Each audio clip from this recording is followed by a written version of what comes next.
जे ये लड़ई 25 वर्षर गोटे अत्याचारी लड़ई लड़ी थी।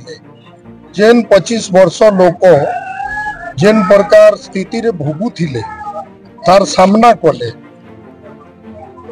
जितई मते आनले मते तो लगुचे से माने निजे जीति रहे मई तो मते भोट देइछन स्नेह ममता देइछन दिन रात एक करदेमी आउ से मानकर जेन लक्ष्य पूरा करिछन सारा ओडिशा के चहल सृष्टि कर देइछन।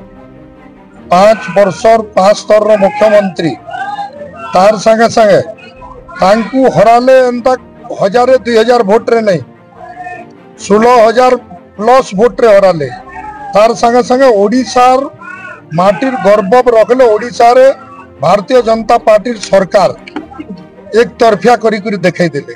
आज जहाँ कौन देखबे भारतीय जनता पार्टी विकास रो वातावरण हवा के जाऊचे आम अंचल गुटे